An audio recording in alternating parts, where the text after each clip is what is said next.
लड़का जिसने अपने गैराज में छोटे छोटे एक्सपेरिमेंट्स करके यूट्यूब पे वीडियोस डालनी शुरू करी एंड आज उन छोटे छोटे एक्सपेरिमेंट्स की वजह से उसका 20 करोड़ का एम्पायर बन चुका है, और वो भी इंडिया जैसी कंट्री में जहां पेरेंट्स एक्सपेरिमेंट्स करते टाइम आपको बोलते हैं कि बेटा घर पे नहीं करना वरना घर उड़ जाएगा। और आज उसके 46 बिलियन सब्सक्राइबर्स हैं, 8 बिलियन व्यूज हैं। Sounds unreal, right? तो कौन है ये लड़का, आइए जानते हैं क्रिएटर स्कोर।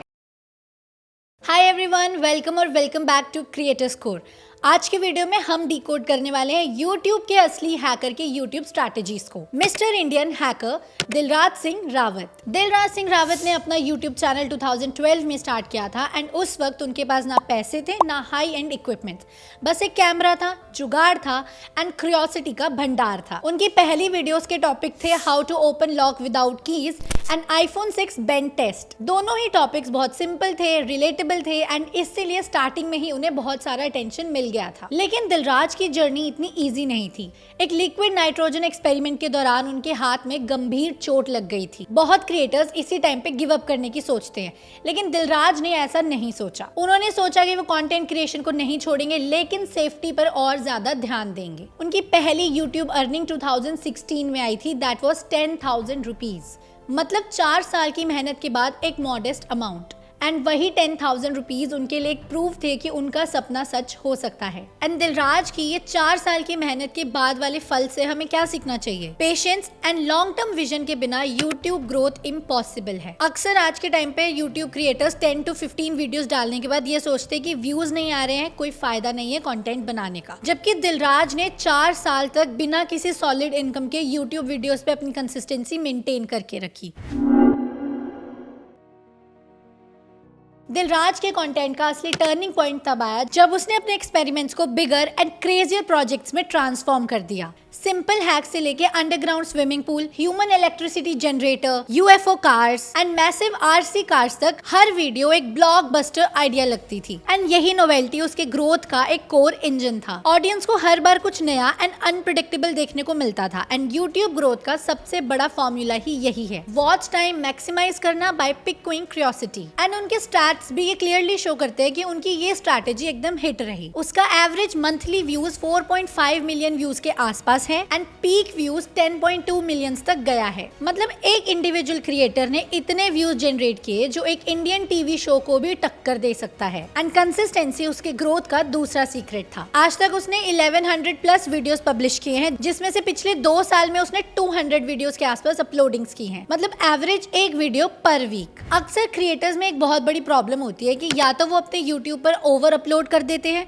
या फिर अपनी क्वालिटी पे कॉम्प्रोमाइज कर देते हैं, या फिर मंथ्स तक कुछ भी पोस्ट नहीं करते हैं। एंड दिलराज ने परफेक्टली इस बैलेंस को मेंटेन किया। Regular uploads without losing novelty. ये एक सिंपल फॉर्मूला है जो यूट्यूब के एल्गोरिथम को भी पसंद आता है एंड ऑडियंस को भी एंगेज रखता है। YouTube पे कंटेंट जितना इंपॉर्टेंट है उतनी ही इंपॉर्टेंट है उसकी पैकेजिंग। एंड दिलराज इसके भी मास्टर बन गए। उसके थंबनेल्स अगर आप नोटिस करोगे तो वो सिर्फ फ्लैशी नहीं, स्टोरी टेलिंग टूल्स भी हैं। और उनके टाइटल्स हमेशा क्यूरियोसिटी ड्रिवन होते हैं, जैसे ह्यूमन इलेक्ट्रिसिटी जनरेटर 100% वर्किंग। अब ये कोई ऐसा टॉपिक नहीं है जिसे तुम स्किप कर सकते हो या जो तुम्हें नॉर्मली आसपास किसी भी यूट्यूबर के पेज पे दिख जाएगा। ये एक न्यू फ्रेश टॉपिक था जिसका थंबनेल प्रॉपरली दिखा रहा था कि उस वीडियो के अंदर क्या मिलेगा। तो इसीलिए उस वीडियो पे इतने क्लिक्स आए एंड इतना हाई CTR गया, जिसकी वजह से व्यूज आप देख सकते हैं। अब कंपैरिजन करके अगर देखें तो कोई एक नॉर्मल डेली व्लॉगर अपने वीडियो पे डालेगा title a day in my life, लेकिन वहीं दिलराज अपनी वीडियोस के लिए टाइटल यूज करते हैं we tried generating electricity with humans. अब डेली व्लॉगर का CTR 1% एंड दिलराज का CTR स्काईरॉकेट। यही डिफरेंस है between scrolling past versus clicking immediately. And जो कॉमन मिस्टेक्स क्रिएटर्स करते हैं वो है जेनेरिक थंबनेल्स यूज करना या फिर irrelevant clickbait. CTR short term में इंक्रीज होती है, लेकिन अगर ऑडियंस को डिसअपॉइंटमेंट होती है तो आपका रिटेंशन गिर जाता है। एंड दिलराज की वीडियोस में सबसे बड़ा एज ये है कि जो वो थंबनेल में प्रॉमिस करता है वो अपनी वीडियो में डिलीवर भी करता है। व्यूअर्स को पता है कि अगर आपका थंबनेल क्रेजी है तो आपकी वीडियो और भी ज्यादा क्रेजी होगी।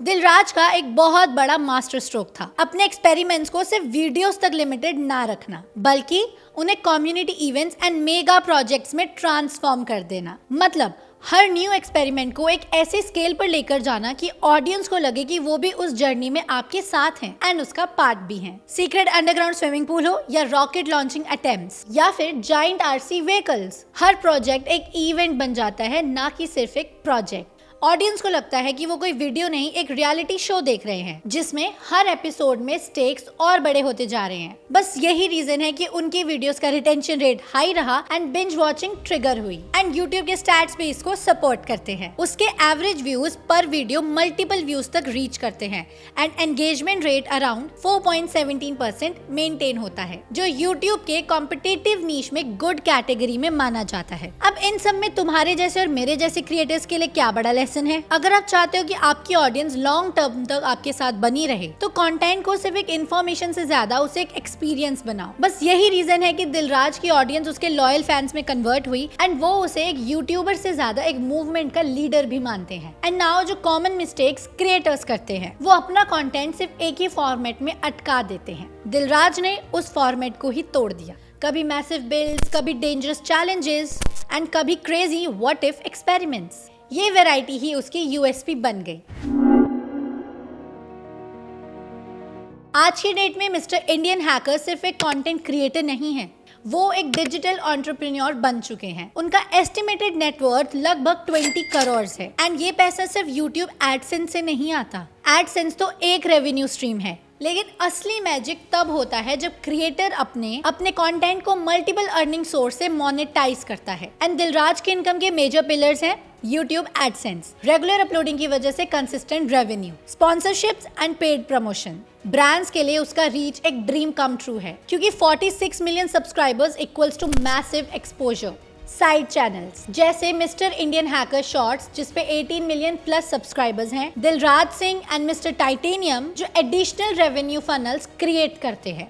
मर्च एंड कोलैबोरेशंस। इंडिया में क्रिएटर्स अब ग्रेजुअली मर्च एंड कोलैबोरेशन से भी बहुत पैसा कमा रहे हैं एंड दिलराज ने भी ये ट्रेंड फॉलो किया है। नाउ हम लोगों के लिए इसमें क्या सबसे बड़ा लेसन है? सिर्फ एडसेंस पे डिपेंड रहना एक रूकी मिस्टेक है एंड अक्सर न्यू क्रिएटर्स सोचते हैं कि सिर्फ एडसेंस ही बहुत है, पर जब आपके व्यूज फ्लक्चुएट होते हैं तब आपकी इनकम भी कोलैप्स हो जाती है। On the other hand Dilraj ने डाइवर्सिफाई करके अपनी इनकम को स्टेबल बनाया, मतलब एक चैनल अगर स्लो हो तो दूसरे से कंपेंसेट हो जाता है and sponsorship and brand deal से बफर मिलता है। नाउ इस कॉमन से रूकी मिस्टेक के लिए एक एग्जांपल ले लेते हैं। सपोज एक क्रिएटर सिर्फ डेली व्लॉग्स अपलोड करता है एंड एडसेंस पे डिपेंड रहता है, तो प्रॉब्लम जैसे ही एल्गोरिथम उसके कंटेंट को थोड़ा सा कम फेवर कर दे तब उसकी इनकम क्रैश हो जाती है। एंड दिलराज ने यहीं पे इस साइकिल को तोड़ दिया था एंड उसने एक ऐसा एम्पायर बनाया जो मल्टी स्ट्रीम्ड इनकम पर बेस्ड है। एंड ये सिर्फ पैसा कमाने की ही स्ट्रैटेजी नहीं है, ये एक सेफ्टी नेट भी है आप लोगों के लिए, क्योंकि यूट्यूब एक रेंटेड प्लेटफॉर्म है तो कल को अगर उसके रूल्स चेंज हो गए तो एडसेंस इनकम कम भी हो सकती है, लेकिन sponsorships, side channels and community driven projects, इन सब से वो स्टेबिलिटी को मेंटेन करके चलते हैं। Now 5 tips to learn from mister Indian hackers YouTube growth. Number 1, consistency beats talent. एक वीडियो पर वीक भी पहाड़ को मूव कर देता है। Number 2, novelty sells. अगर आपका कंटेंट ही प्रिडिक्टेबल है तो आपकी ऑडियंस बोर हो जाएगी। Number 3, thumbnails equals to half the battle. अच्छी पैकेजिंग के बिना आपका कंटेंट कभी भी डिस्कवरेबल नहीं बनेगा, सो पैकेजिंग पे ध्यान देना जरूरी है। Number 4, educate plus entertain. अपने कंटेंट में बोरिंग सब्जेक्ट्स को भी फन बनाओ। Number 5, diversify your risk. एक ही चैनल पर डिपेंड मत रहो, साइड हसल्स को भी बिल्ड करो। सो गाइज, अगर आप भी यूट्यूब पे ग्रो करना चाहते हो तो याद रखो, एक्सपेरिमेंट सिर्फ लैब में नहीं होते, कंटेंट में भी करने पड़ते हैं। So that is it for today's video. Please comment करके बताना आपको मिस्टर इंडियन हैकर की ये वीडियो, ग्रोथ स्ट्रैटेजीज, उनकी जर्नी जान के कैसा लगा एंड नेक्स्ट वीडियो आप किस क्रिएटर पे देखना चाहोगे मुझे वो भी कमेंट में बताना। क्रिएटर्स कोर चैनल को सब्सक्राइब करना मत भूलना। ये वीडियो अच्छी लगी तो इसे लाइक, कमेंट एंड शेयर भी कर देना। हम मिलेंगे नेक्स्ट वीडियो में। Till then be safe, be kind, टुडेट्स।